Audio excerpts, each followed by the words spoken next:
ലൈലത്തുൽ ഖദറിലെ ആരാധനയടക്കമുള്ള എല്ലാ നന്മകൾക്കും 83 വർഷത്തിന് തുല്യമായ പ്രതിഫലമെന്ന് മക്കയിലെ ഹറം പള്ളി ഇമാം. ഇന്ന് മക്കയിൽ നടന്ന വെള്ളിയാഴ്ചയിലെ പ്രഭാഷണത്തിൽ സംസാരിക്കുകയായിരുന്നു ഇമാം. പുണ്യങ്ങൾക്ക് ഏറെ പ്രതിഫലം ലഭിക്കുന്ന ദിവസങ്ങളാണ് റംസാൻ മാസത്തെ അവസാനത്തെ 10 ദിനങ്ങളെന്നും ഇമാം ഓർമ്മിപ്പിച്ചു.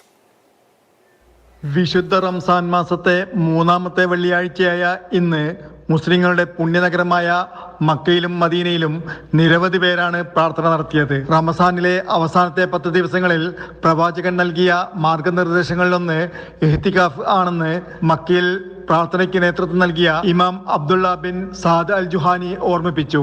ലൈലത്തുൽ ഖദറിലെ എല്ലാ നന്മകളും ആരാധനകളും 83 വർഷത്തെ ആരാധനയ്ക്കും സൽക്കർമ്മങ്ങൾക്കും തുല്യമാണെന്നും ഇമാമും പ്രഭാഷകനുമായ അബ്ദുള്ള ബിൻ സാദ് അൽ ജുഹാനി പറഞ്ഞു. അനുസരണയും ഭക്തിയും പാലിക്കുവാൻ വിശ്വാസികളെ ഇമാം ഉപദേശിച്ചു. പരമകാരുണികനും കരുണാനിധിയുമായ ദൈവത്തിലേക്ക് അടുക്കുവാനുള്ള മാർഗമാണ് അനുസരണയും ഭക്തിയുമെന്നും അദ്ദേഹം പറഞ്ഞു. അവധി ദിവസവും വെള്ളിയാഴ്ച എന്ന പ്രത്യേകതയും കാരണം മക്കയിലെ വിശുദ്ധ ഹറമിലും മദീനയിലെ പ്രവാചക പള്ളിയിലും നിരവധി വിശ്വാസികളാണ് പ്രാർത്ഥനയ്ക്കെത്തിയത്. വിശ്വാസികളെ നിയന്ത്രിക്കുവാനും സുരക്ഷയ്ക്കായും വൻ സജ്ജീകരണമാണ് വിശുദ്ധ പള്ളികളിൽ ഒരുക്കിയിരുന്നത്. Jafar Ali Palakkode, Mathrubhumi news, Mecca.